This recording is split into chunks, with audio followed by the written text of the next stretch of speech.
It is 12:59. Good afternoon. I'm Lucas Panzica from the 104.5 The Zone Studios. The Tennessee Titans host the Los Angeles Chargers for the home opener on Sunday at Nissan Stadium. Lee Company countdown to kickoff hits the air at 9 a.m. Titans countdown at 11 for a noon kickoff on 104.5 The Zone with Mike Keith, Coach Mack, and the rest of the Titans radio crew. Head coach Mike Vrabel meeting with the media today after practice. He has officially ruled out safety Amani Hooker and cornerback Christian Fulton. Number 11, Tennessee Vols travel to Florida for a 6 p.m. kickoff in the Swamp. The Vols looking for their first win in Gainesville since 2003. Kickoff is at 6 p.m. Vol Network coverage on The Zone starts at 4. And tonight, the 104.5 The Zone high school football game of the week is at Lipscomb Academy. The Mustangs host the Ensworth Tigers in a D2 AAA matchup. Pregame coverage starts at 6:45. Kickoff is at 7. Friday Night Finals takes you home until 11 o'clock. For all your foundation repair and waterproofing needs, visit USSTN.com. Breaking news at once and your home for the Titans and Vols. This is 104.5 The Zone.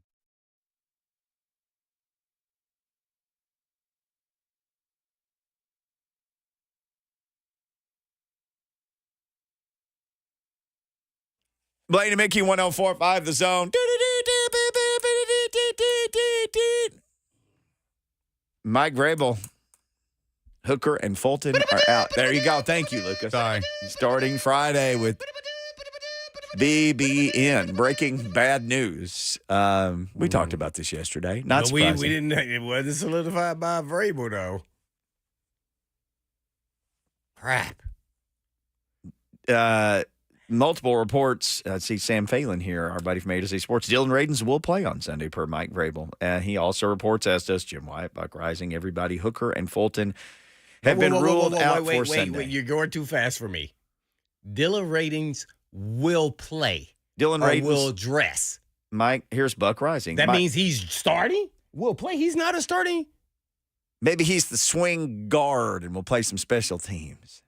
Or he's a guard and tackle and special teams. So he will dress and potentially play on special teams, is what you're meaning. Buck Rising, this is a quote from our own Buck Rising. Mike Vrabel said Dylan Radins will play in the game. And then the quote is, it's a testament to him.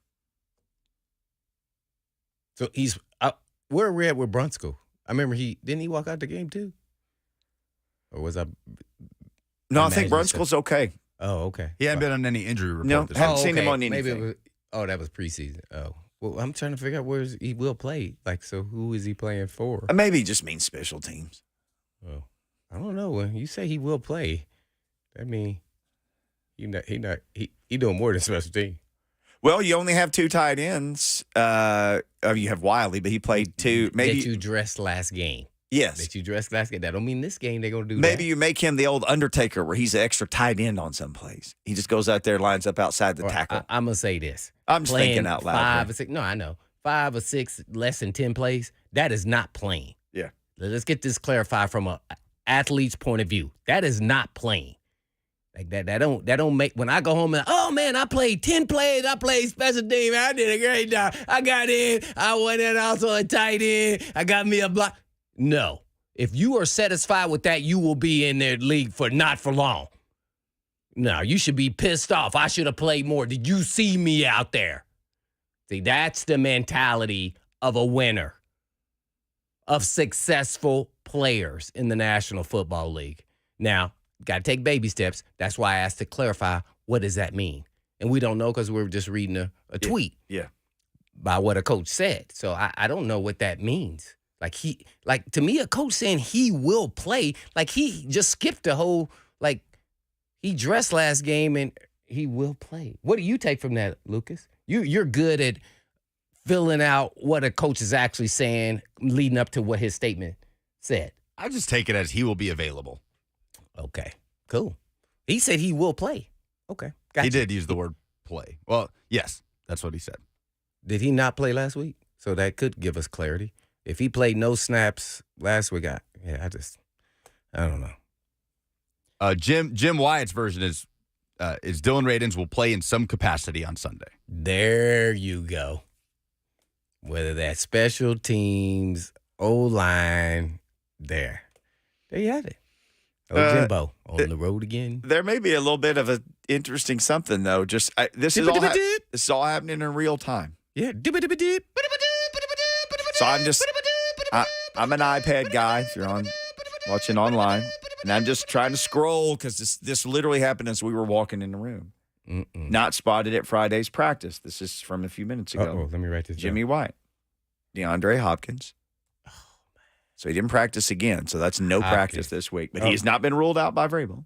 But he has ruled out. Once again, let's tell people who just turned on the radio, he is ruled out. Hooker and Fulton, 2 of the starters in the secondary. Going. So Hopkins didn't practice. Hooker didn't practice. He's been in the concussion protocol. The other guy not spotted in Friday's practice, Peter Skoronski. That is why Dylan Radins is playing. I knew it. Now, are they saying he missed for an injury, or is it because maybe he had a personal issue? It doesn't say. Guess we'll find out with the injury report. Yep, which will drop seriously like 45 seconds after we leave this room. Testament, you know what, there, Vrabel. You can't see how he's playing tricks with us right there. Oh, he's worked. Yeah, he has worked hard. But he wouldn't have been given this opportunity if a guy wouldn't have went down. Come on, bro.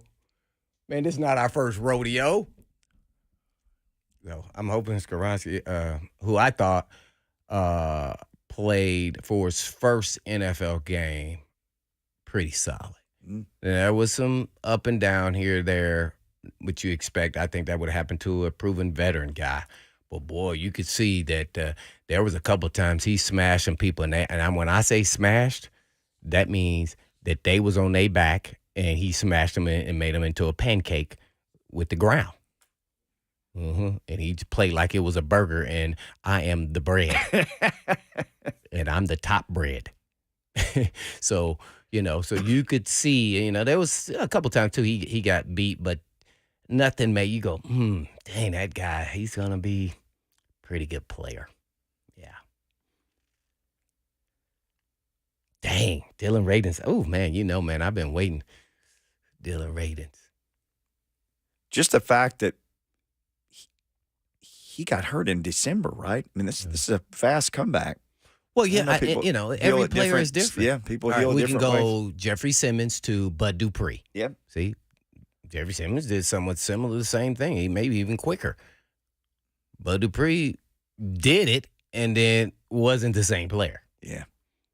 Might have pushed the envelope a little too much, and testament to him. But, once you get paid, there's pressure to play, and didn't work out so well. Still, I bet you this year, he had, in however his role is where he's at now, bet he looks a lot different.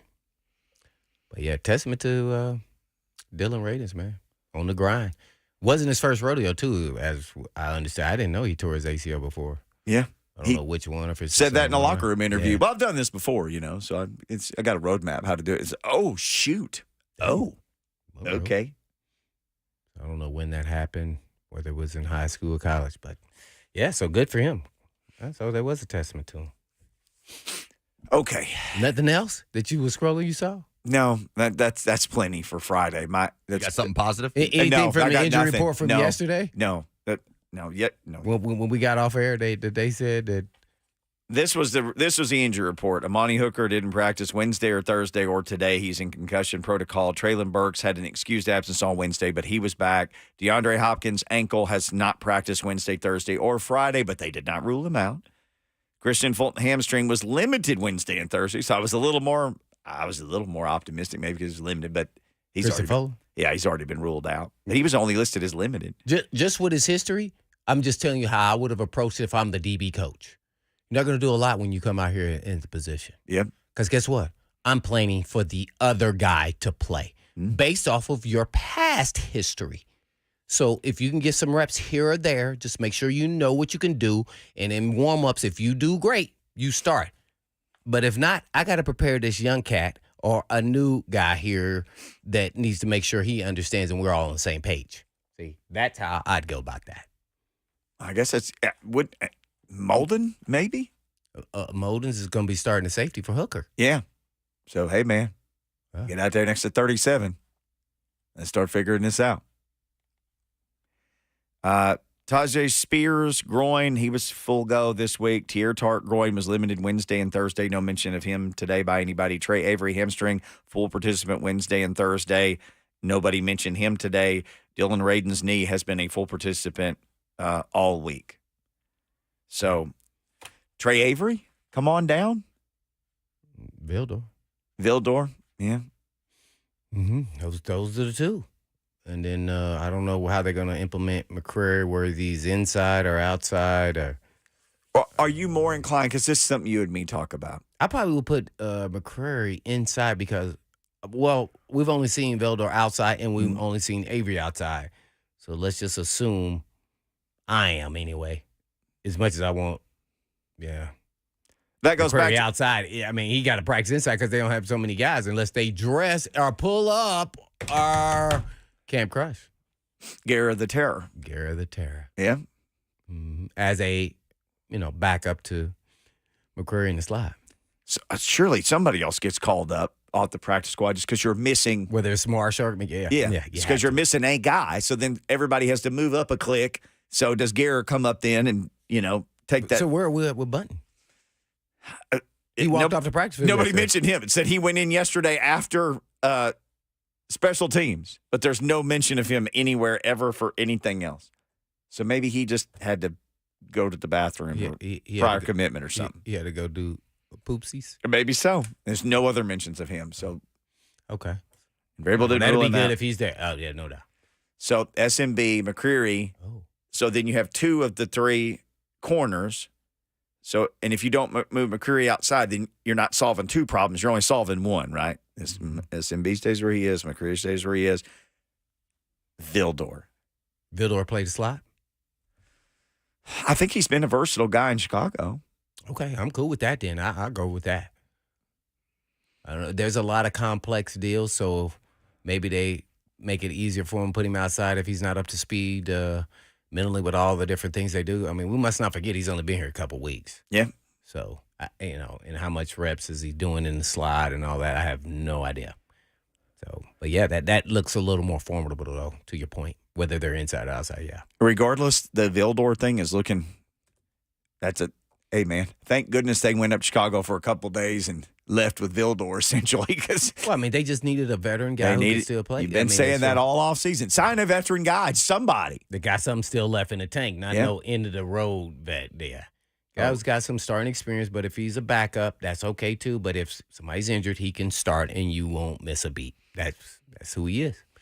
That was a good pickup, yeah.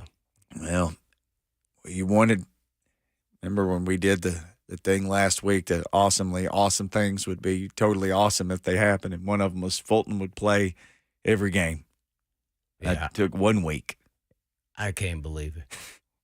Hey, Hammy, it wasn't like somebody rolled up on him, shot at his knees or something.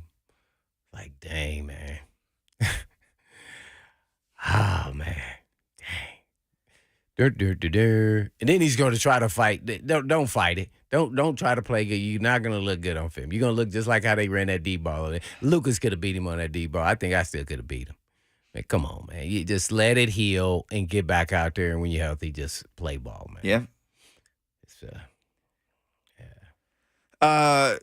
people asking in the F&M Bank chat, what about DHop? We talked about DHop. He didn't practice today, but he was not ruled out. Vrabel only ruled out two people. He ruled out Hooker. He ruled out Fulton. Nobody else. He said Dylan Radins would play in some capacity. We don't know what, but then reading the tea leaves, the reporters who were at practice today reported that Skoronski was one of the guys who didn't practice. So it's a walk. And did anybody ask Vrabel about that? I haven't had a chance to listen to the Vrabel audio yet. He was speaking as we came in here. So we'll see. That was before practice, right? No, he doesn't speak until after on Friday. It's the one day he speaks after. So that should have been the first question. Really, to be honest, besides all the other people, it should have been somewhere in there. Is Skoronski on the injury report, or is he missing it for personal reason? Well, we will find out. If not from Vrabel, again, the injury report should drop sometime right around the time 3HL starts, right around the time we end. We'll continue to comb through the post-practice reports. Maybe somebody was able to catch up with Skoronski or ask about it. Again, this is all kind of happening in real time. Reporters just now putting out videos that we can check out. We set for Kevin Carter next. Yeah. Kevin Carter, former Titan, former Gator. Who else would you want? Then on a Titans game week and a Vols Gators game week, then a guy who knows about all that. Kevin Carter joins us next.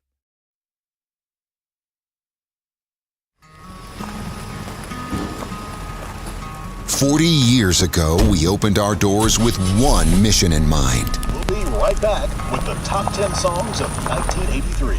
to sell quality American-made vehicles at a fair price. You have arrived. And we've loved every minute of the ride. Celebrating 40 years of Two Rivers Ford.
Blaine and Mickey, Football Friday. It is a Football Friday. Beautiful, bright skies. Oh, yeah. High Weather's school going to be football. nice tonight for high school football. Oh, And then, yeah. what's the weather like in the Swamp on Saturday night? You checked the Swamp forecast, Blaine? You know I did 100%. not. Oh, man. I'll leave that for you. You're a weatherman. No, all I know is it's going to be a little swampy. I bet it is. When was the last time, Lucas, Tennessee beat Florida in the swamp? Or I was 7. 2003. 2003. Oh crap! I was still playing in the NFL. That's a long time ago. do you believe that most players who had nothing to do with that understand what the rivalry is all about? That's on the team currently at Tennessee. I think See, that that's is a tough one because you better understand it because it's going to be a different level of intensity in this game. But you also can't let that seep in, right? The 20 Right. years. So how do you balance that as a coach? Yeah. Heupel said they're not worried about it, that it's got no bearing. All the cliche things coaches say about that type of stuff. But I don't know. I tend to think that they're just focused on, none of that stuff matters. Just go Right. play your game. I don't know. Yeah, Saturday sure. night. Partly cloudy, a stray shower or thunderstorm is possible. Low 71s, winds east at 5 to 10, 24% chance of rain. This is per the Weather Channel. So swampy, in the swamp, with the chance of rain. Yeah, that's what it's looking like down there. Chance of rain. Davis Nolan mentioned maybe a lingering shower on Sunday. He always tweets out the Titans forecast. He Yeah, tagged I us saw all in a that. tweet. I was like, what? Oh, I didn't know any rain was in the forecast around here for a minute. If I'm the Titans, though, let it rain. I just want to hand the ball a lot to people, right? I don't want Herbert out there in good throwing conditions. Oh, man, you got to play keep away here from that offense. I think we're going to get a big old dose of King. King was like, I'm tapping out. I'm tired. Yeah, I carried the ball 20 times in the first half. We got to catch up for lost time. King, we cut you short last week. We're going to get your average right back up where it should be. Yeah. Right. I mean, we'll call our shot today, as we always do in the final segment at 1:45, because you've really got me convinced that the King's down there like doing curls right now, just prepping for a big Sunday. He's just ready. Like he had one of those poop smoothies that you drink sometimes where you come in here and it looks like it's been eaten and passed through a fella already once before. My, that's horrible. He's probably had a poop smoothie and he's just man. getting ready to go. I say that because that's what it looks like. Yeah. But I may lean like Lucas gave 30 it to me. touches for the King on Sunday. That doesn't even seem out of line, does it? Nah, not for me. I think that's going to happen in this game, but I could be completely wrong and not based off of anything more than that should be close to the strategy to beat this team, especially with some of these players. I mean, still we're talking about defensive guys are out, and we don't even know the status of DHop in this game. So some guys are going to have to step up. NWI, Chris, Moore. I mean, yeah, so it's going to have to be a collaborative effort, even from Chig. So if those guys don't play, and so that to me, that means you lean on more your best player, which is the King. Yeah, that's all that leads to that to me. Not nothing more than, we need to run the ball more, and that's old you. I mean, no, it's because of the factors going into this game, and you want to play keep away from their potent scoring offense. So that all that. Yeah, they're gonna run the ball a little bit more than the last time, but at the end of the day, all you want is a win. Whatever you have to do to win. It's always funny. Fans will be sometimes upset after a win. Oh, they didn't do this any good. And I'm always, I run down to the locker room and do interviews. They always celebrate like it's that. They don't care. I mean, they won by 1 point. If it's 2-0, that's an NFL win. They celebrate. I mean, film session may not be fun at times. But that night, you celebrate a win. I don't care how. You got to enjoy the win. Especially most guys are always individually critiquing themselves on what they could have done better, even in a win or a loss. But it hurts more when you lose because you could have had an impactful play in the game, and everybody should be thinking that way, and then you didn't get it done. And so then if that actually happens and you don't get it done, but you still get a win, you feel much better. And one thing that was really consistent throughout my career, and I don't know if that's with every player, but every time you watch film and you lose, you watch the film and go, man, we played pretty good. Mm-hmm. And then when you win, you go, man, we messed up all over the place and we still won, which is driving you individually to continue to get better. Something that Vrabel says all the time, that continue to get better each and every week throughout a season, whether that's on offense, defense, or special teams. So that is so true. Well, you've celebrated a lot of those wins with this guy who's on the phone with us now, Kevin Carter, former Tennessee Titan and Florida Gator, and it was a St. Louis Ram and all kinds of things. KC, how are you doing? And Super Bowl champion. Super Bowl champ. What's going on? Man. How you doing, guys? Man, good. Kevin, are you in the College Football Hall of Fame? I don't even know. I am not. Oh, should you? Not. Should That's you be? A great question. I should be. I'm tooting my own horn. Come on, man. No, this is my first time thinking about it just overdue. live. I mean, I didn't think, dang, you should be.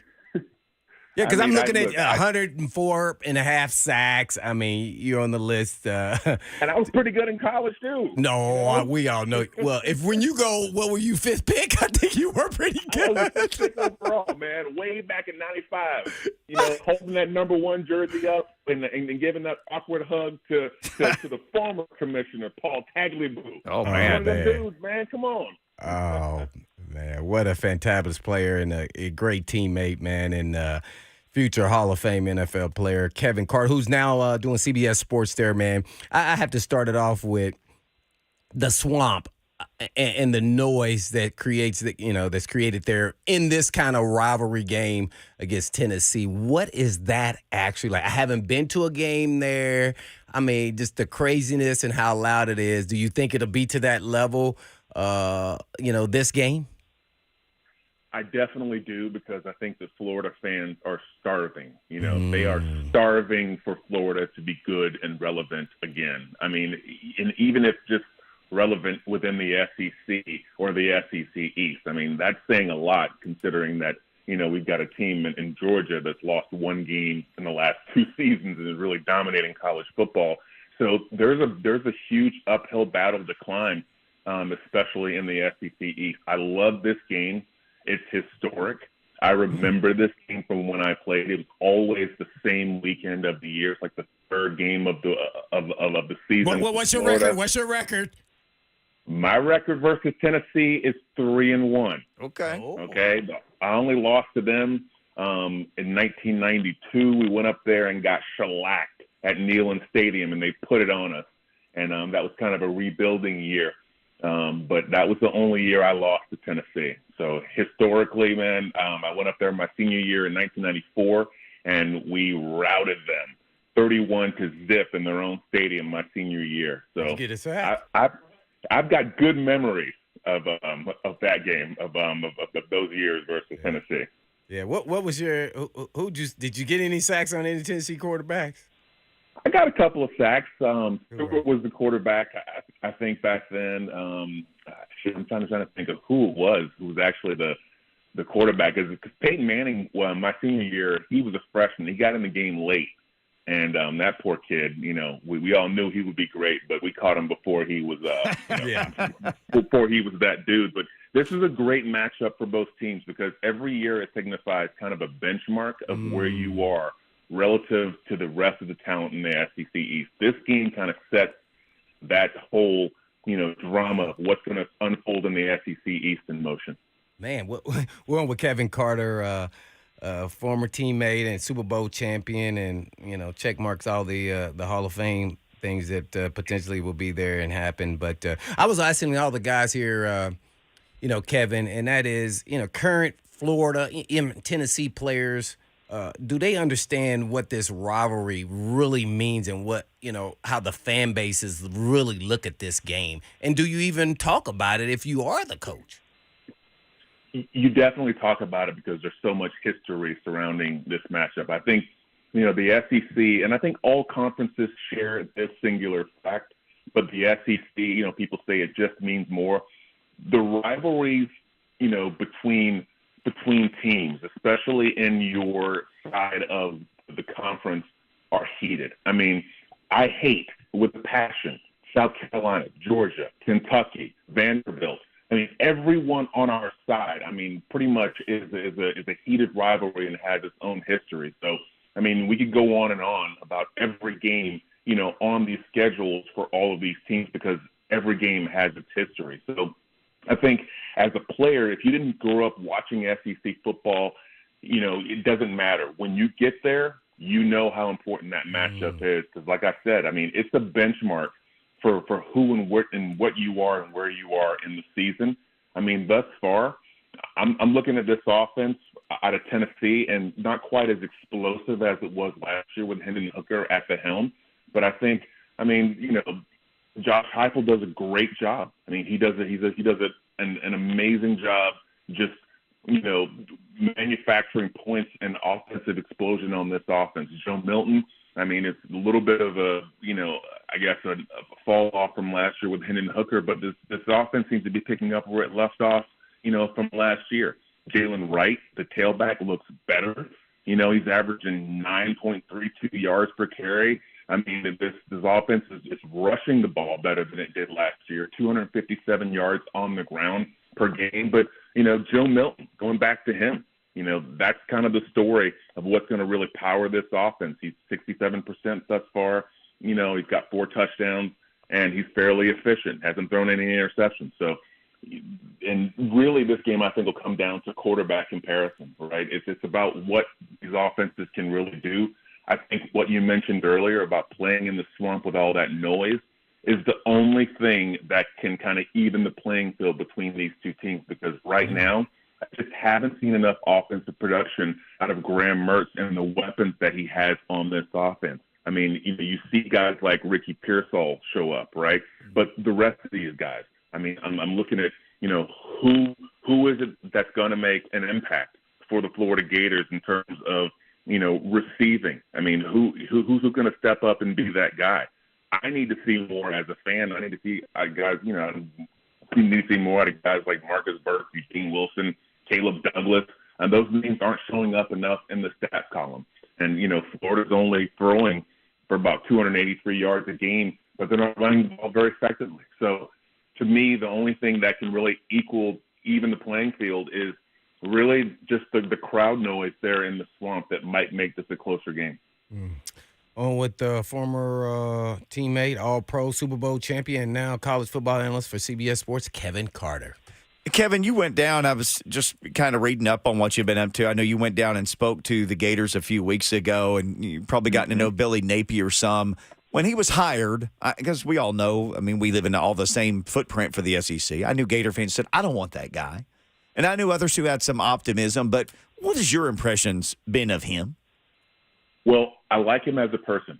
I really do. And I think in terms of what you have to do in order to restore Florida to its greatness, you're going to have to trust somebody at some time, right? You're going to have to put it all on someone, give them more than just this little 3-year litmus test, of whether or not a coach is going to be worth the salt or not. You got to give him time to recruit, a complete cycle. You got to give him time to recruit and develop a quarterback and to see just what it's going to look like, under Billy Napier, and give him a fair shot.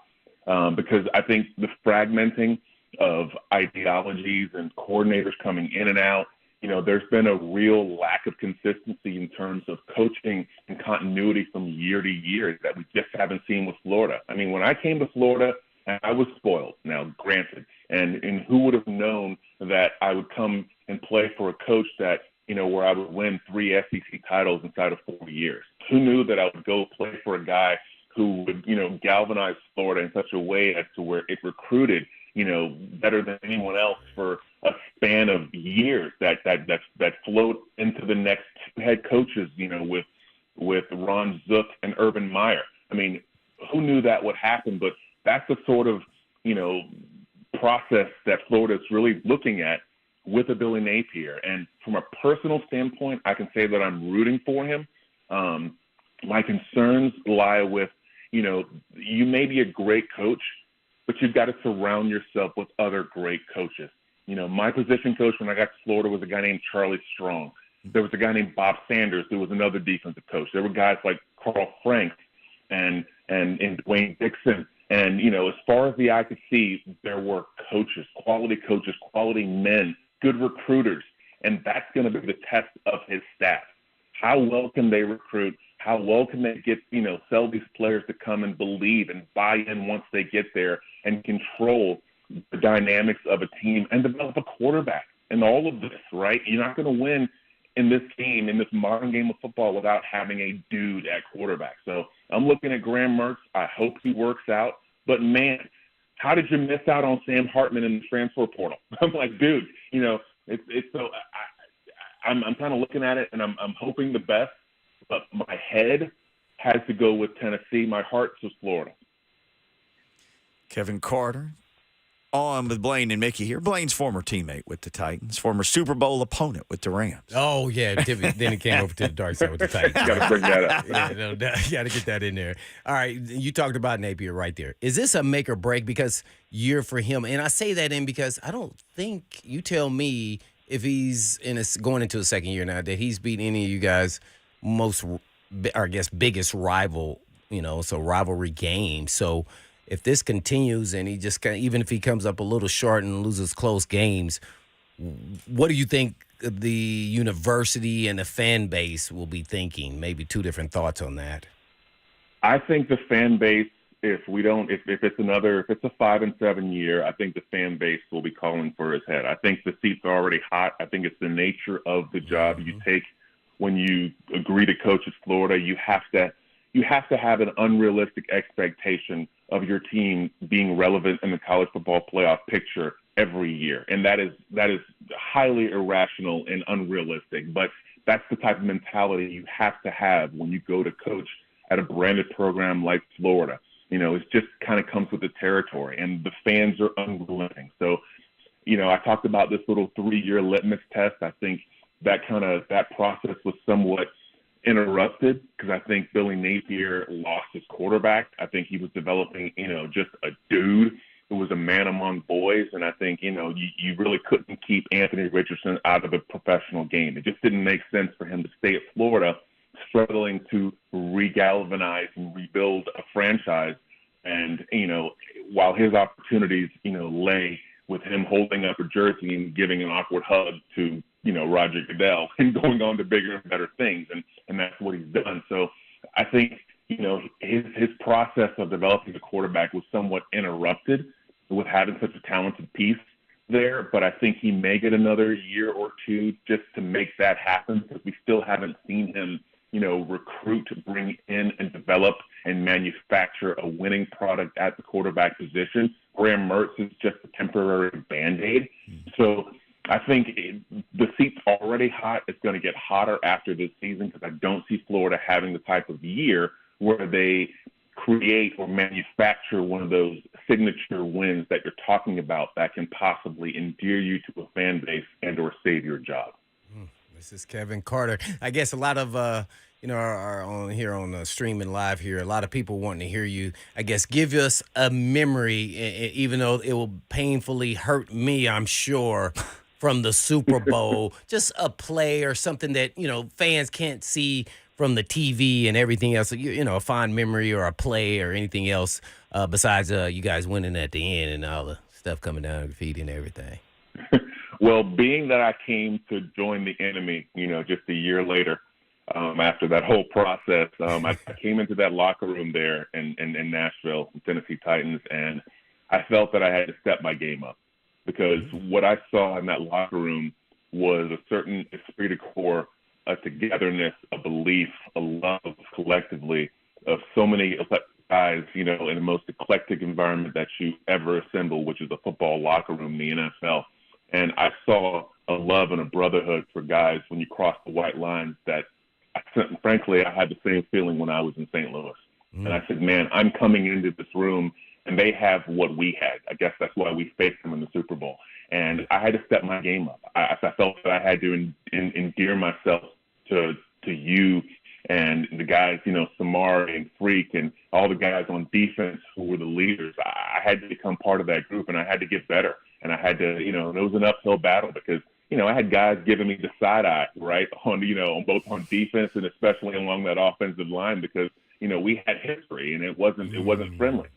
So my memories of being there, man, in Tennessee early on, I'll tell you, it was actually my best memory before I even joined. We were in the Super Bowl, and it was early. It was first quarter. I was going in, and I thought I had a for sure sack on number 9. God rest his soul. And man, he put out one of them strong arms, stiff arms, and the man separated my shoulder in the first quarter of that game with a stiff arm. Okay, my shoulder came out of socket.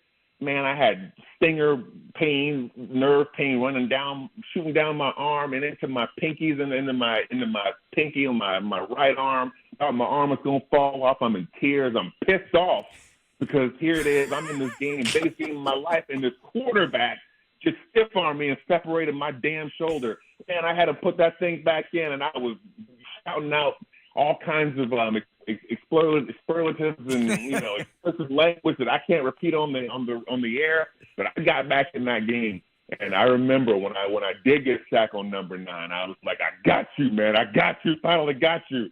And it was just another routine down in the game. But I remember, number 9, man, God rest his soul, is one of the fiercest competitors I ever faced. One of the physically strongest football players I ever came across the field. One of the toughest competitors, man, and just like I said, walking into that locker room, I knew that I was walking into another special group, and I was blessed to have spent 4 of my 14 years playing there in Nashville. The great one, Kevin Carter. Kevin, you want to close up with? Oh, no, we can't top that. Kevin, thank you for the stories and for the time. We know you're busy, and we know you get back to Nashville every now and again. Come hang out with us in the studio and just tell 100 more stories. Yeah, make sure I won't dislocate your shoulder either, by the way. Yeah, you'll be safe here, Kevin. I'm not in there. Thank you, man. Kevin it, Carter, at Kevin Carter _93 on Twitter or X. CBS Sports just doing a great job covering football. Thank you, sir. Always fantastic catching up with him. He still does charity stuff here in Nashville. Oh, yeah. His foundation's doing well, man. Great human being, man. But, man, he caught it. I didn't know he dislocated his shoulder. See, you learned something new today. Hey, I didn't even know that. I've had many times him telling me story. He didn't tell me that, man. I wish it would have been dislocated and still hurt, and he wouldn't have been out there. We heard from Kevin Maybe Carter. we would have won, man. I don't know. From DeAndre Hopkins next. He spoke in the locker room after practice. He did not practice, but he has not been ruled out. Let's catch up with DHop next.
Blaine and Mickey, 104.5 The Zone. Titans under pressure. It's receiving core. Is DHop going to play on Sunday? We don't know. He didn't practice this week. Looked like he was injured on the last play of the game in New Orleans that he played, last offensive play, that third down play. And then, well, we know what happened after that. But he was in the locker room. Several Titans reporters caught up with him. Lucas says this is per Jim Wyatt of the Tennessee Titans. His catch up with DHop in the locker room today. Just trying to get my body ready to go if I'm up Sunday. And that's really kind of, a day-to-day process. You figure it's a Sunday morning decision? You go out and see how it feels? We shall see. I haven't, been here to make those decisions and haven't been in that scenario, so I'm not sure how it goes. But, I'll be prepared. If my number's up, I hope.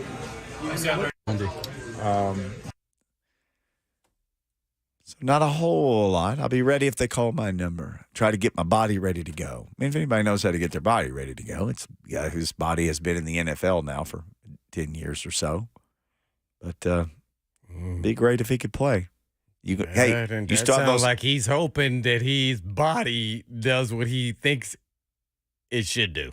But there's a possibility that it's not. That's how I read in between the lines on that, man. I do not. Man, I have no idea. Somebody who hadn't practiced all week, I would just assume that they're not playing now. There's not a pattern of history here, so we don't know of not practicing, and then he still shows up and plays in games.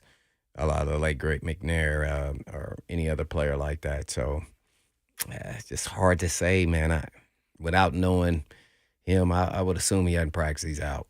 That's just me, though. It could be highly likely that he plays, or maybe it's a game time decision, how he looks and feels warm up, because we still have 2 more days. So, yeah.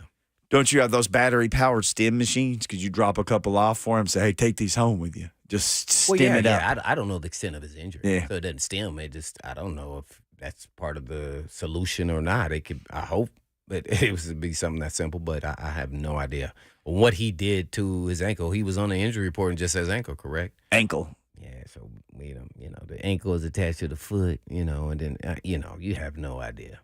And I didn't even see what really happened to him. So besides him limping to the sideline, like would he been able to go if they went for it on fourth down? I have no idea. See, that's what I started rabbit holing down in my head. If you're Vrabel, you see him limping off. If you notice like something's wrong with him, and then you're trying to make this decision in your head, do we go for it or not? And you think, well, we wouldn't have him on the field. Or maybe at the time he's got so much adrenaline. Because I heard Buck talk about this earlier. There are only a handful of people, I guess, in the locker room when he got out of the showers and finished up with everything in New Orleans.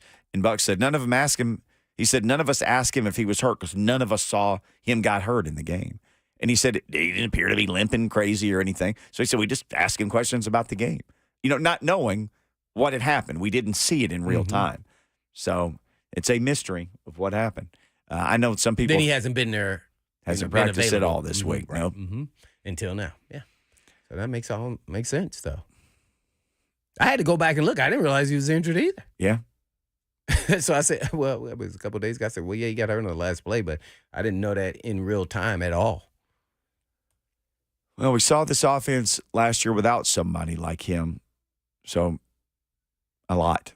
So, it'd be interesting to see what they would look like without him this year. What do you refer to? Just not a very good passing offense. Oh. I thought you meant an actual player that was missing. Yeah. Well, Not too good week one. Well, They had chances, though. Well, here's what I can say. Usually when a real good player is out, it kind of galvanizes everybody else to step up their game. So that doesn't mean that you're all of a sudden, and then it kind of teaches how, in this new offense, how to spread the ball around and maybe not force feed to the elite player. And then now you come back and mix in what we've already started here. And if they have to go without him and see how that looks, maybe then now you get the ball more to Chig, and some of the role players around them, and end up maybe just a test to NWI or more to see if they can step up and carry the fort. And that to me is what their job is, Right. to do this for a game or two or however long it is, a short window, to see if they can carry the torch. And to me, their roles fit more as a three, and that's when they stand out going against the three corner, 3 or 4. Mm-hmm. Now you have to go against the ones, a little bit different in games. So can they get separation? Can they make plays? As we saw, there wasn't a lot of separation, and NWI actually had the biggest play, and I think it was more zone than anything else, and kind of gets lost in the shuffle because they're trying to, make sure they take care of the I wouldn't say superstar type guys or the star players. So you kind of he gets lost in that shuffle when you're that number 3, 4 guy. See, so now you're up. You got to step up and be the guy.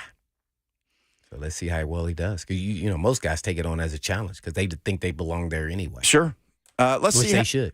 Yeah, absolutely. Let's see how we do in hour number 2, because that's the last hour of the program for the week. Guess who's going to join us in hour 2? It's like This Is Your Life, Blaine Bishop.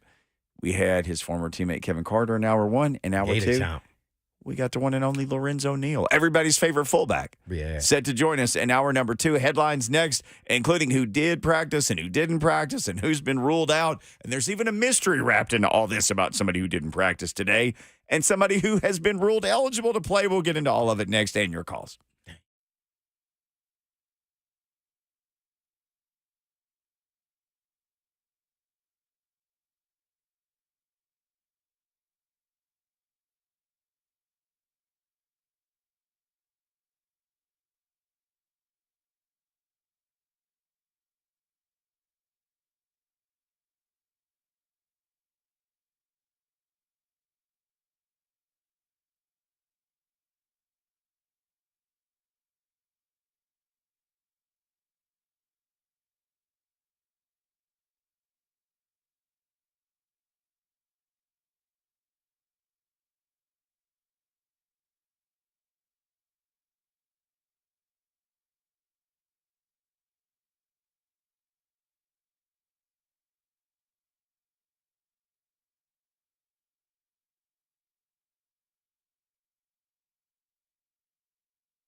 So this is a small bird, too, for That's someone right. that's never seen a bob white before. It's this little round softball. That's right. Yeah, they're not much bigger than my fist. They've got little legs, but they're a ground nesting, ground dwelling bird. If they never have to fly in their life, they wouldn't. Right? They just do that to get away from hawks and owls for the most part, or hunters. What they need is largely herbaceous plant communities. Right? So they need wildflowers. They need a small proportion of grasses. They don't need vast grasslands, right? I need stuff that most people would call weeds. Those are providing good brood cover, good nesting cover, a lot of insects, right? That's what chicks need to develop early. Bridgestone Firestone is a quail focus or focal area. So tell us a little bit why. Yeah, it's largely because there are very few places that have wild quail in the state of Tennessee anymore. And there's dozens of different factors that lead into that, right? Everybody wants to jump right to predators, but it's a habitat issue, right? It's a landscape change, whether we're talking about development or whether we're talking about fire not being on the landscape anymore, or fields and young forests progressing into closed canopy forest, right? So the farm, just by nature of it being an open landscape that's been maintained that way, has held on to some birds. And compared to most other places in the state, we're one of the very few. On top of that, the potential for growing that population, it's higher here than just about anywhere else.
Blaine and Mickey, 104.5 The Zone. Happy Football Friday to you.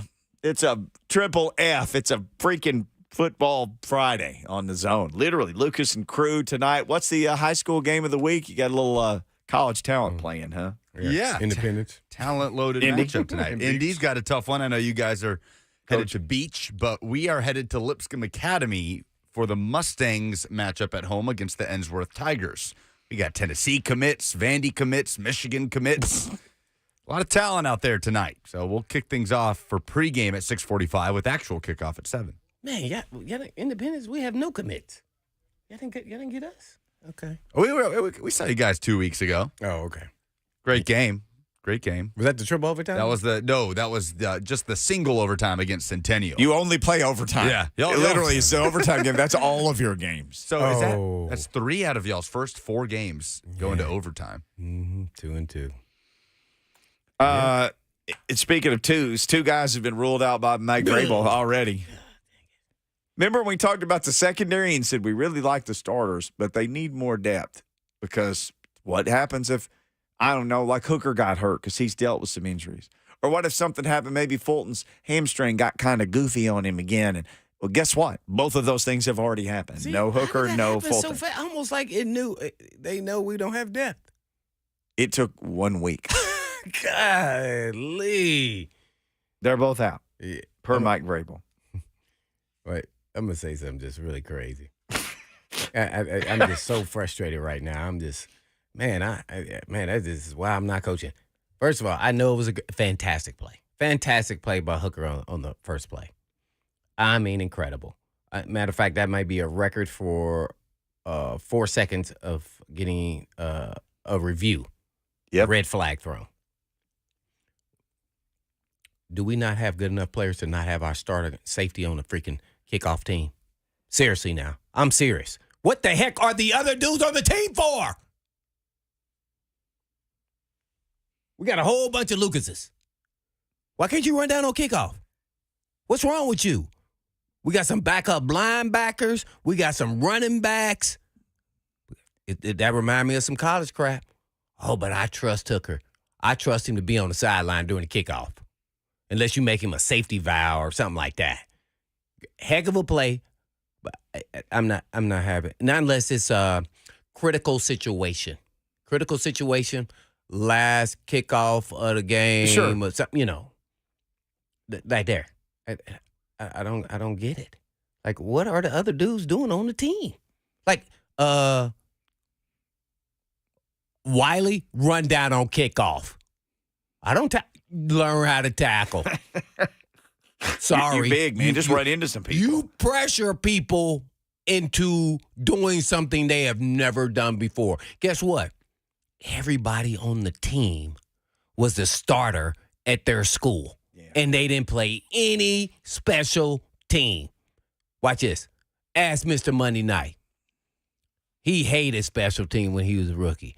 Matter of fact, he may even went as far to say, I don't do special team in that meeting. They put that red dot on him and said, you better get your you-know-what, it's something and get down there and tackle somebody. Guess what he did? Smart KB, right off the bat as a rookie. This dude was weaving and ducking and dodging, hiding behind his own teammates. I think I've heard him tell this story. Boost out and will start making plays. Boom. Uh-huh. Yep. Yeah. See, because his mentality was, I don't do special. I've never done them.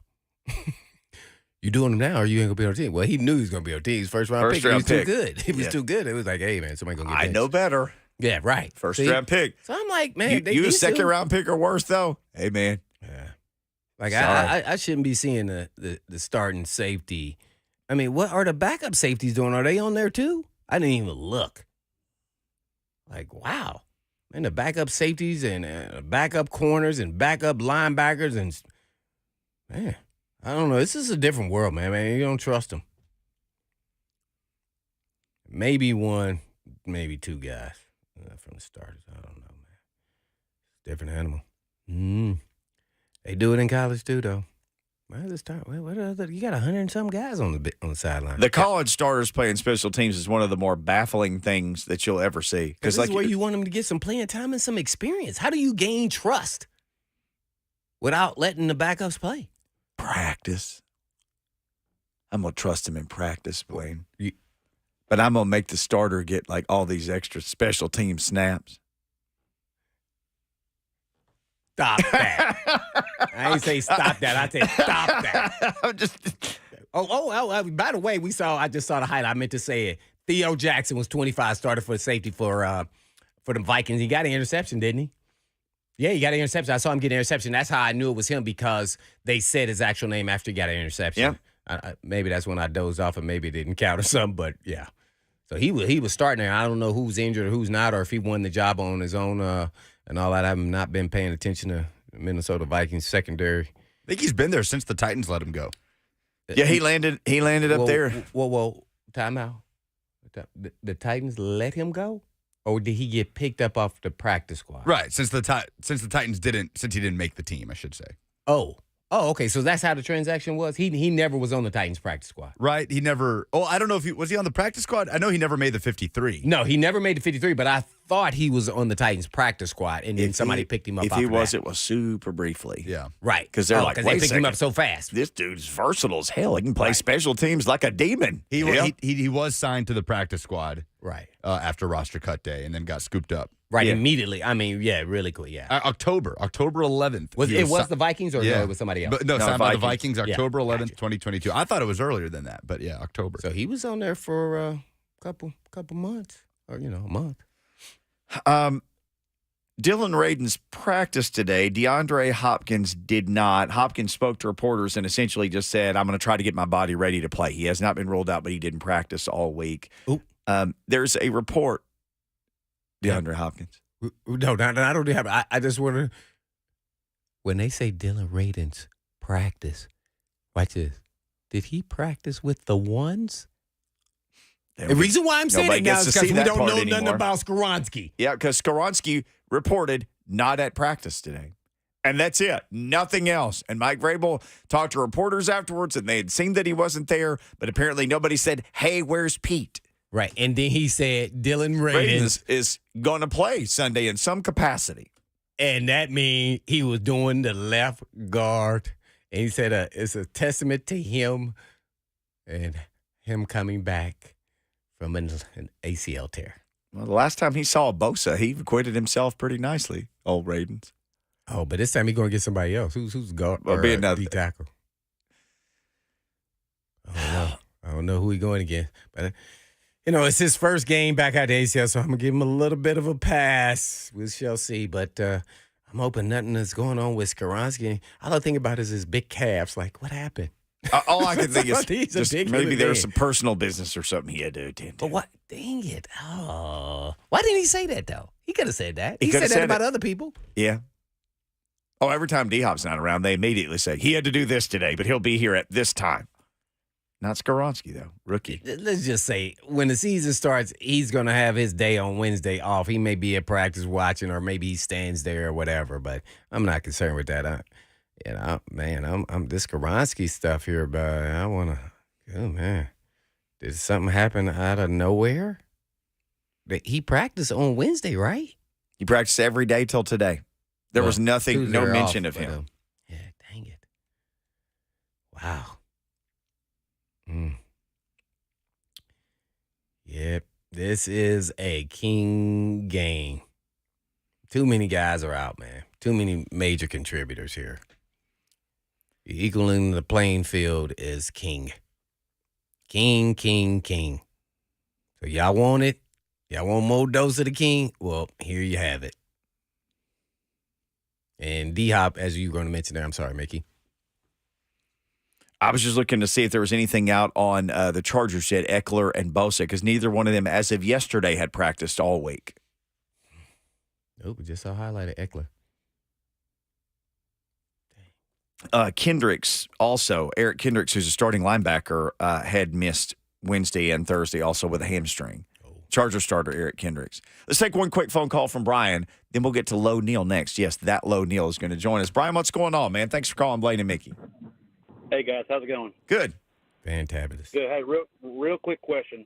As far as Caleb Farley goes, what's his status? And, I'm sorry, my condolences to him.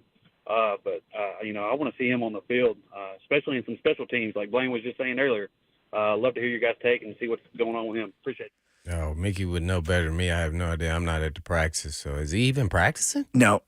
So I don't even expect to see him for a while. I don't know where his status is as far as his health, but the devastating news there with his father, I don't know, man. Since he didn't practice, he could start the season on the PUP list. He did, yeah. Yeah, if you don't practice in the preseason, but you were already hurt, they can put you on something called, you've heard us talk about PUP list, everybody who's listening. If you practice at all in the preseason, the only thing they could just put you on IR, but if they put you on IR before the start of the season, you have to miss the whole year. So there's some things you got to weave through. But the PUP list, I think he can't play for 4 weeks. He can't do anything. Mm-hmm.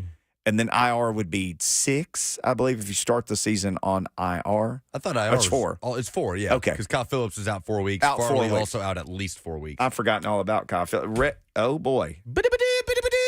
Hit it. Brett Bryan. Tom Pelissero retweeted this, but Daniel Popper, and I'm assuming he's someone who covers the Chargers. Athletic. Oh, that's correct. That's right. Chargers running back Austin Eckler with the ankle not practicing today. Woo. He didn't say anything about Bosa, did he? Didn't say anything about Bosa yet. Nothing about Just Bosa didn't yet. practice. Didn't say he was out. He and DHop are towing Totally that the same, line. yeah. Not practicing. Thank you, Red Bryant. Oh, he but- just ran in here with his phone.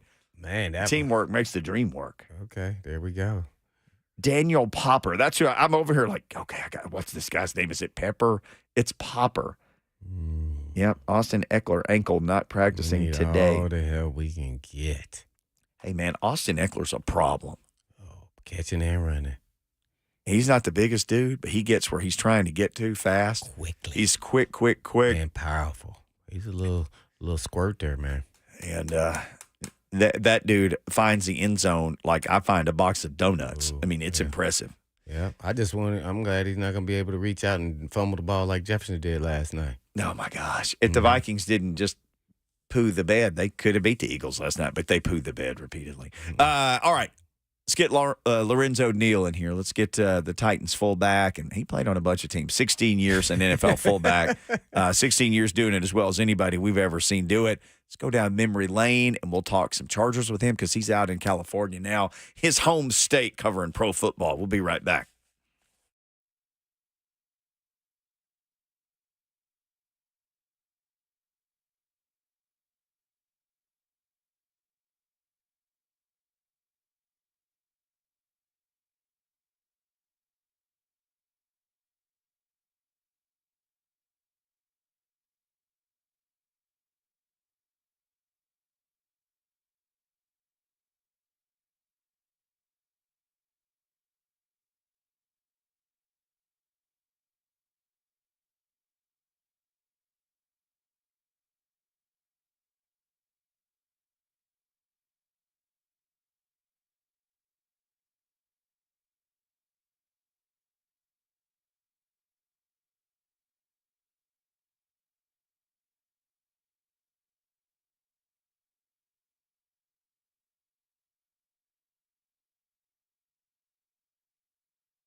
Should have Lorenzo Neal on here in just a second. In 16 years, well over 200 games as an NFL fullback, which is just impossible if you think about it.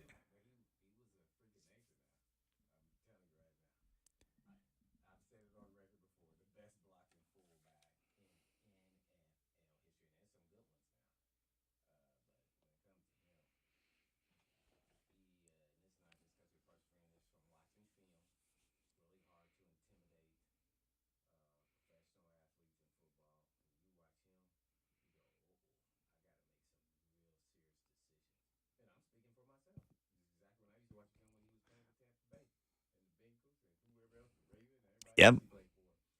Chargers.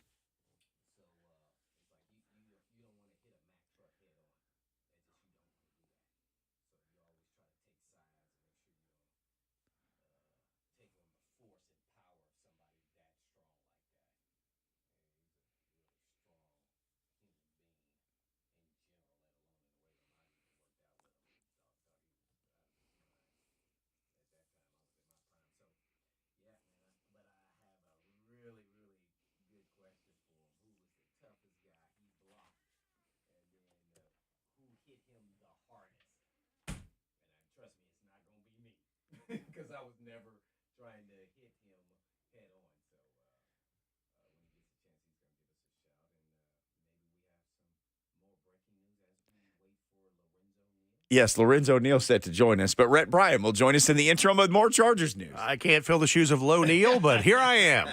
Again, Daniel Popper of the Athletic. He says that linebacker Eric Kendricks not out there for Chargers practice either. That's big news. Edge rusher Joey Bosa is doing some individual work with defensive assistant John Timu, but does not have his helmet or jersey on.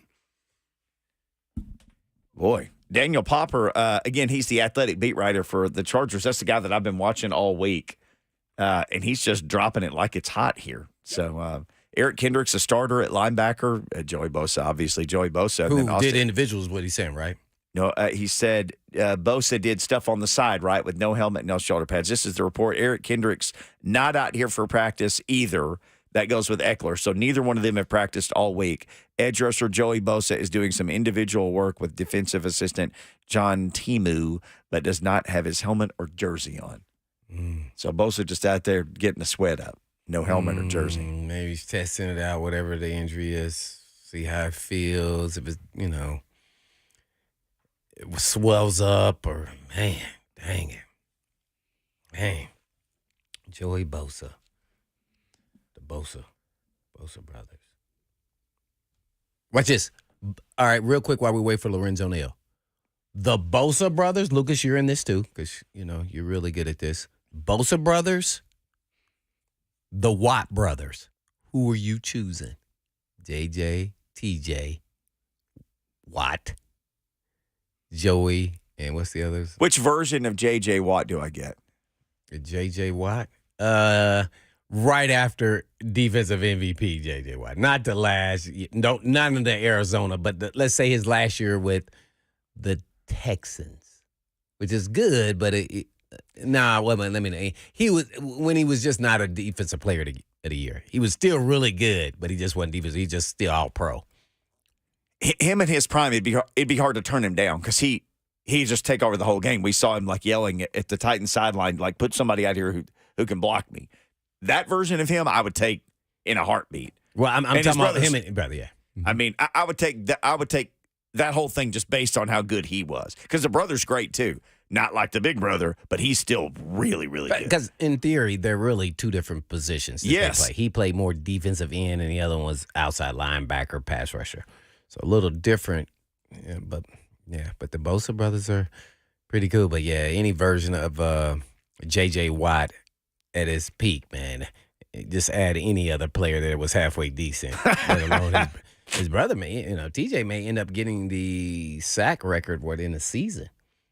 So that's going to count for something. But, man, the Watt and the Bosa family, man, they definitely made a lot of moolah.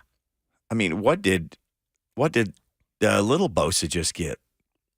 Well, from astronomical. Yeah. That's what made me think of it when I saw when he finally got paid. Yeah, Nick's the highest paid defensive player in NFL history. His thing was beat Aaron Donald, and he did. Yeah. Aaron Donald was 31.7, and he was 32 or 3, whatever it was per year. That's just insane. Wow. T.N. Berg says, let me throw this in here. The Kelsey brothers. Oh. But, they're more offense. I was trying to get it to be a little more comparable, which was still tough to do.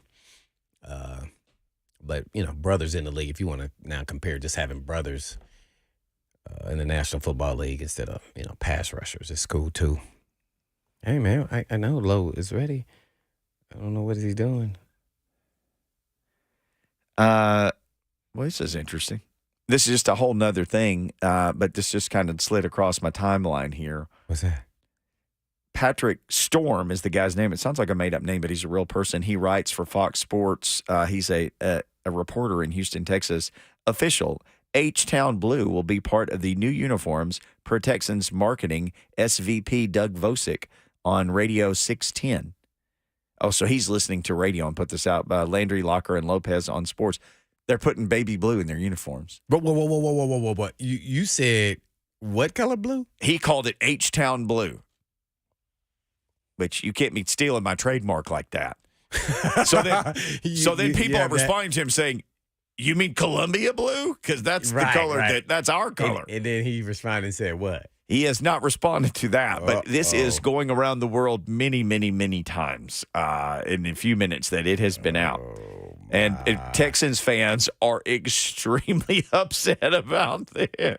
Do you think University of Houston wearing that Columbia blue kind of perturbed some people there with the Texans? Probably. Just because you're saying, you can't do it, but we can. You guys can't do it, but we can. And so it's like, looks like they're going to do it. And maybe it's just like the stripes on the pants and the two little side stripes next to the big stripe down the middle of the helmet. Because I guess they do have new uniforms coming, but the responses from Houston people are unbelievably negative on this. They are getting slammed for this. People are using explicatives and things. Yikes. Well, I didn't see that coming. I did, but I didn't. I knew they were changing their uniforms, and they're not getting the Oiler uniforms, which will be worn by the Titans this year, who actually are the Oilers, in case anybody wondered. I wondered if the people running the Texans would think. Because think about this, Blaine. They cannot wilt. So they're basically wilting. They just said they're going to have a towel day or whatever. What are they saying here? They're going to have a Columbia blue. They're going to put that in their new uniforms. They're going to put H-Town Blue is the phrase the guy used in their uniform. I would not have done that. I wouldn't do it. I would just run from that. If you were going to do it, the time to do it was a long time ago. When the Titans became the Titans and said, we're not the Oilers, we're the Titans. If I'm the Texans at that point, I would have been like, well, guess who's going to put baby blue in everything then? Us. That was your chance. It's all over now. I don't understand the rules. Maybe you guys give me clarity on once you establish these are your colors, how do you change the actual colors of the scheme of your team? Now, you can move them around and which one is more dominant. Yep. But they had navy, dark blue. Now, all of a sudden, you're changing it to a whole different color of blue. Like, it's not even on. I mean, I don't know how to. I mean, I know they get approval to move the colors, but then to even just change the color. That's kind of the staple of what teams are. So that's kind of interesting. Lucas, you know the rules? No. I don't know. The best example to me is somebody who completely changed their colors was the Buccaneers. Because they went to the pewter color. But they still have the orange in there on the stripe on the pants. So they can say, that's what I said, you can change which one is the strength of the colors, but then to say that you're, changing the colors, period. I don't know if I've really seen that unless it was just, for a game where it was a throwback or something. I don't know.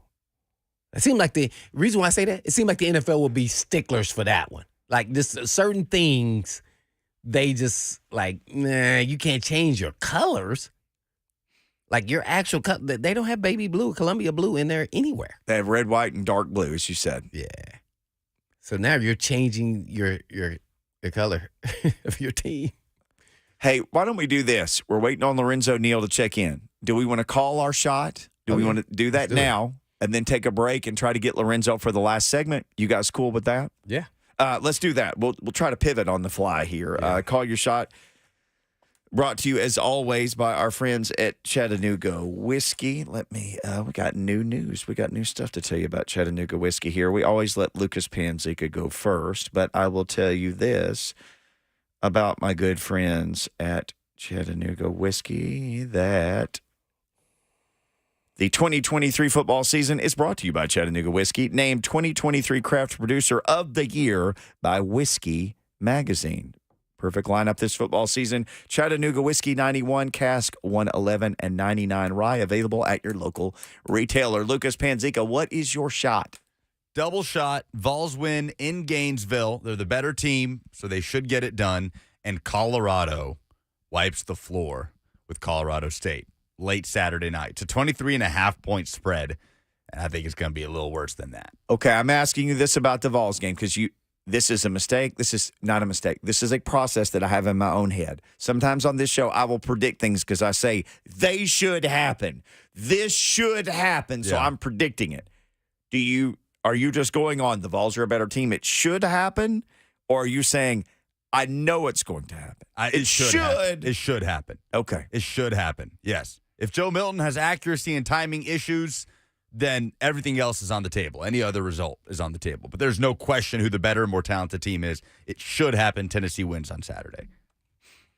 Lucas Panzica looking to break 20 years on the wrong side of history here with the Tennessee Vols. Blaine Bishop, what you got? Man. Oh, man. I'm going to just go. The NFL is not going to let them change their colors in Texas. There's other times that happen. UW on here says Seattle, the Seahawks changed their whole colors. Yeah, they did. It just seems like the Titans would be, or the NFL would be sick. I wonder if somebody like the Titans would be like, they can't do that. You could try. If you were Amy Adams Strunk, you could say, hey, man. So maybe they have to slightly. Our blue is darker. H-Town blue is not this Columbia thing that you're talking about. H-Town blue is different. Mm-hmm. All right. Well, my shot is fascinating. I'm going to go with DHop plays in the game and catches a touchdown. Mm-hmm. Yep. Lonzo says Gators by 3. The F&M Bank chat. Well, I hope you're right about DHop. Oh, gosh, I hope you're right. All right, Blaine has convinced me of this, since we don't know about DHop's ankle status, and we have no idea what's going on with some things down there. We do know this. They don't want Justin Herbert to have his hands on the ball for a long time. So, busy day for Derrick Henry is what I would say. Mm-hmm. Blaine has got me convinced 30 touches coming. For Derrick Henry. 30 touches. Could be 25 runs and 5 screen passes. I don't know, but 30 touches. All right, here's what we'll do. Take the final break of the show. We'll come back. We'll talk some Titans on the way out. Gators, Vols, you want to get a shot in? Or we will have Lorenzo Neal. Your guess is as good as ours. Ding dong.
Blaine and Mickey, 104.5 Zone. Final segment of the Friday show. Why not get a fullback on here and block our way through this final segment? Lorenzo Neal jumps on with us now. Mr. Lorenzo Neal. Same birthday as me, by the way. I figured out. December 27th. Happy early birthday to both of us. Oh, my. No.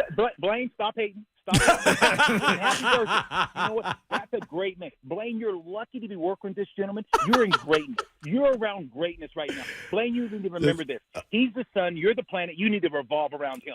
Happy Amen. birthday, early birthday. Oh, thank you. Man. Thank you, sir. Thank you, Lorenzo. Now I'm going to get you. I'm 16-year NFL vet, man. Now a sports talk analyst all over the place. You know, best blocking fullback in NFL history. Everybody knows all of that I always talk about you. But I'm going to ask you this question. I know it's not me. Who was the toughest guy you ever blocked? And it's a two-part. And then who hit you the hardest? It may be two different people. Could be the same person. Yeah, I'll tell you what. One of the toughest guys that ever met, and I know this with all due respect, if you're talking about the Mighty Mouse, the most strongest, the toughest little man I ever played with and against, I played against you, it's Blaine, without a doubt. And I'm not saying you hit the hardest, but I'm talking about you packed the biggest punch. You were fearless. This is what you did. You didn't care, and that's why you were able to play the game the way you played it. But if I'm talking about linebackers, Al Wilson used to give me fits. Me and Al Wilson. UT.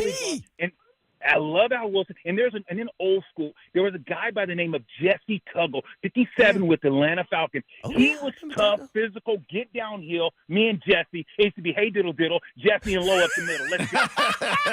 Hey diddle diddle, you and Jesse up the middle? Was All Scott running behind you at the time, or was it work done? No. Well, both of those guys, I think the biggest deal with Al Wilson, though, was I was with the Chargers and he was in Denver with the Broncos. Yeah. So we did have a lot.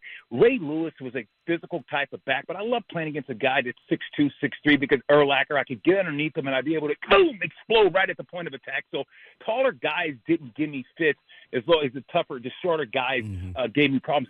And then there's a guy, Marquise, I don't even know his name, played for the Raiders. Marquise, he's played safety. I think he only played 3 years. He knocked me out in the game, guys. What? I was with the Chargers, and godly, and that's the only time that I was on the show. You just got jacked up. All right, now I want to hear your version of your play that you told us you were going to actually do in the game when we played the Baltimore Ravens. And I know, all due respect to Ray Lewis, but we all got. You just talked about how you got knocked out by one of these guys. I've been knocked out. But you tell, and then I want you to tell the story how when you got in the huddle, you pointed to the sideline, and you start barking in your three-point stance behind McNair and said, I'm coming to get him. And watch what I do. Don't laugh. Tell me you said these things. I know. Since you gonna try to call me out now. Tell me what you said during the weekend, then tell me what happened and what you did. Yeah, and I was number 41. And that's how we played the game. I told you, I said I got 41 reasons why 52 don't want to deal with me, and those were the ways that all week long I said, hey, I'm going to go after this guy, and and the opportunity came, and it opened up, and it's mano a mano, and sometimes you get the bear, sometimes the bear gets you, and on that day I got the bear. Yeah. We kind of describe what actually happened. Can you give me that? There's two times. Okay, one, I was with the Chargers, and you guys got to bring on the great LaDainian Tomlinson. One of the greatest running backs that played in the league. Yeah. We were playing against Baltimore, and they were in San Diego. And I caught the ball in the flat. I'm running down the sideline, Blaine. Ray drops in the flat. The linebackers got flat to curl. He drops in the flat. I catch the K4. I point at him. Well, I got the ball. I point at him, and I said, let's go. So I point at him, and I come right at him. And the big fella's going. Now I got the big cowboy collar on. I'm coming down. And I point at Ray. He sees me. We go right at each other, and he cuts me. He goes down at my toes. He cuts the ground. He has an opportunity to go head-to-head with 41, and he didn't want to see me, baby. He did not want to see me. He didn't want to see you.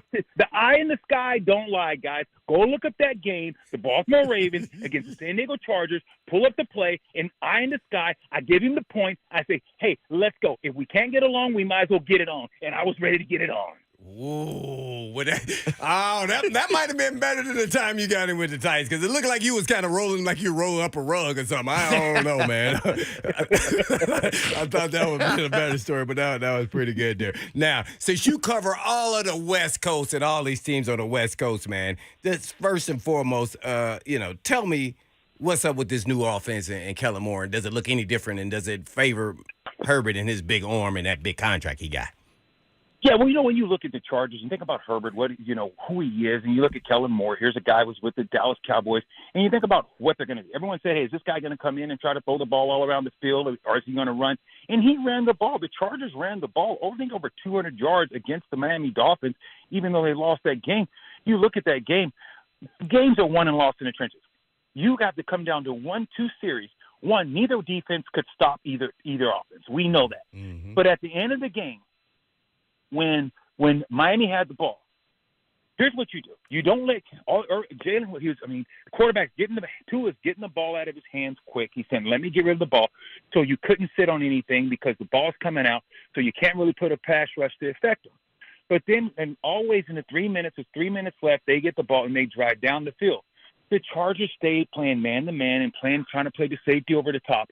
I always tell people this: if all things being equal, players make plays, coaches make decisions that help determine the outcome of the game. If all things being equal, if you got the great Jerry Rice line up playing receiver, and you try to put a corner on him, Jerry Rice is going to make plays. Randy Moss is going to make plays. If you don't roll the safety, if you don't jam him on the line, drop the linebacker on these covers, put the safety up top. If you don't make a decision, that player is going to make plays. And that's what you saw when you saw the human joystick, when you saw what they have, in the Cheetah, the Miami Dolphins. He made plays. The Chargers should have said, we have to get the ball out of Tua's hand in that 3-minute drill and said, we're coming after you. And if you do that, now you can't drop back and play 7-step drop. You can't do that because someone is free. You don't have time to hold up.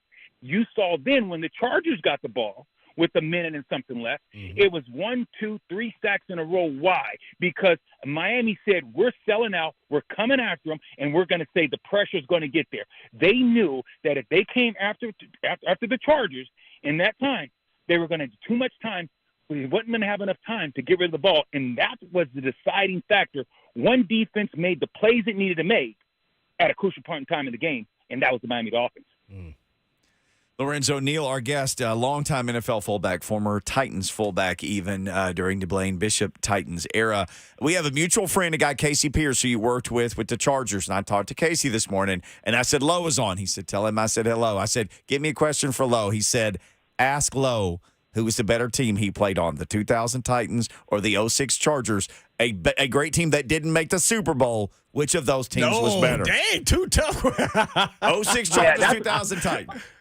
No, honestly, it's a really, really tough question to answer. And it's like, because I think that the Chargers could have won several Super Bowls. I think the Titans, as far as the mindset and physicality and just being guys who just committed, talent-wise, let's just say it. I think the Chargers had more talent. Yeah. I think, but if you talk about attitude and physicality and players that had more of the dog, you would have to say Titans. Let's just start at the running back position. Eddie George is, LT would tell him he's way physical and stronger than LT, but come on, they're in a foot race. Who's going to win? If you got to back out of the backfield, who's going to win? If you're going to do certain things, LT brought a different dynamics to the game. Then we had the Freak. If you look at the Freak was great, and then you had Kenny. Those guys were good players. But then if you talk about a guy like Lights Out, but then look on the other side, Sean Phillips. So you had two guys have over 12, 13 tackles. So you look at, and then we had Jamal Williams in the middle with the Chargers. You look at what we had with the Titans. So we had, so it was a very, very, very similar team. And with quarterback, you look at McNair. You don't have anything. The Chargers never had anything like McNair. Guys might could throw the ball just as well. But as far as being able to do something with his legs and do that stuff, you got to give McNair the edge. But I just think that you had two teams, and let's just say it, who went further? The Titans. So you got to give them the edge. But as far as talent-wise, that Charger team, I'm going to tell you guys, without a doubt, we underachieved. Never should have been in that situation. We should have won a Super Bowl. Lorenzo Neal, longtime NFL fullback, our guest here on Blaine and Mickey.